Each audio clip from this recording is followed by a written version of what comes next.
At Numerian Capital, we bring you the latest stock news each day. Please like and subscribe so we can bring these articles to you each day. Thank you. Today, September 20th, 2023, Nasdaq grants Meta Materials a 180-day extension.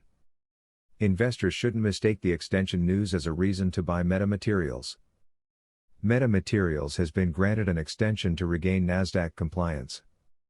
This update has given Meta Materials stock a slight bump as retail investors celebrate. Nasdaq has likely only delayed the inevitable by throwing this troubled company a lifeline, however. One troubled meme stock finally has some good news to report. Yesterday, Meta Materials, Nasdaq MMAT, announced that Nasdaq has granted a 180-day extension for the company to regain compliance. That gives Meta until March 18, 2024 for Meta Materials stock to trade at no less than $1 per share for 10 consecutive days. Shares of Meta Materials are up today on the news, but this company still has a long way to go before reaching the $1 mark. Meta Materials currently trades at about 20 cents per share and hasn't seen any real growth in months.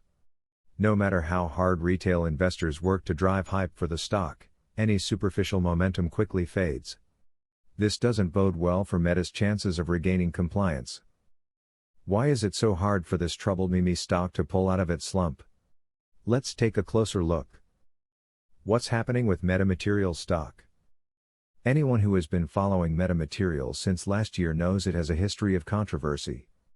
The company made headlines in December 2022 when the Financial Industry Regulatory Authority halted trading of its preferred shares, which traded as MMTLP ahead of a planned spin-off.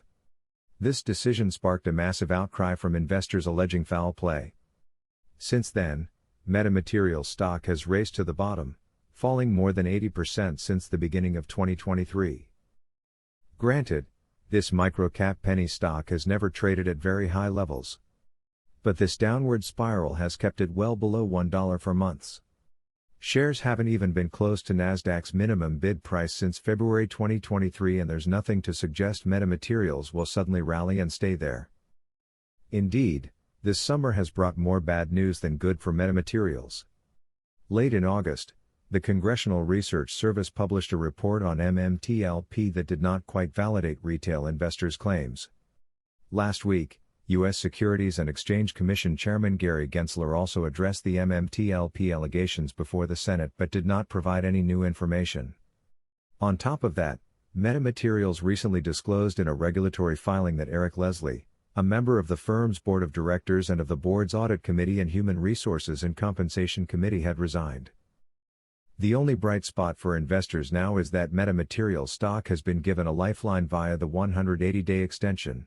That news has been enough to give shares a slight bump today. However, it's worth noting that trading on the Nasdaq hasn't done much for this unstable meme stock. Despite its place on a major tech stock index, Meta has still proven unable to demonstrate actual growth, even on positive news days. What comes next? Retail investors who still hold Meta Materials stock will celebrate this update as a win, claiming it as a turning point for the company. While that's possible, it certainly isn't probable, and other investors shouldn't rush to buy in. The most likely scenario is that Meta Materials will still be trading well under $1 when the March deadline draws near. If Meta Materials isn't close to the Nasdaq minimum quickly, uncertainty will set in, pushing shares down even further. As it stands, there's just no reason to believe this unstable company can make the progress necessary to keep its spot on the exchange. Thanks for watching.